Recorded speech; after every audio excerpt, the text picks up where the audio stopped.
How to fix video moderated error in Grok AI. Let's see how to do it. Go to settings and find Grok AI app.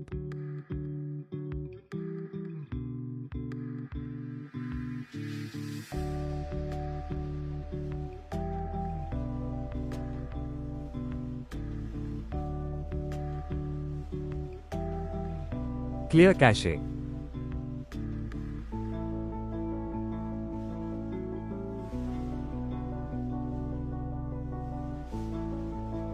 You need stable internet connection.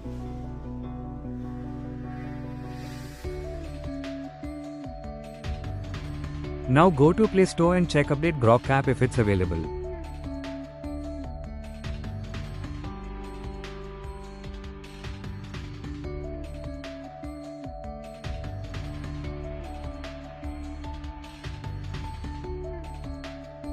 Open it and now check the video moderated error problem is fixed.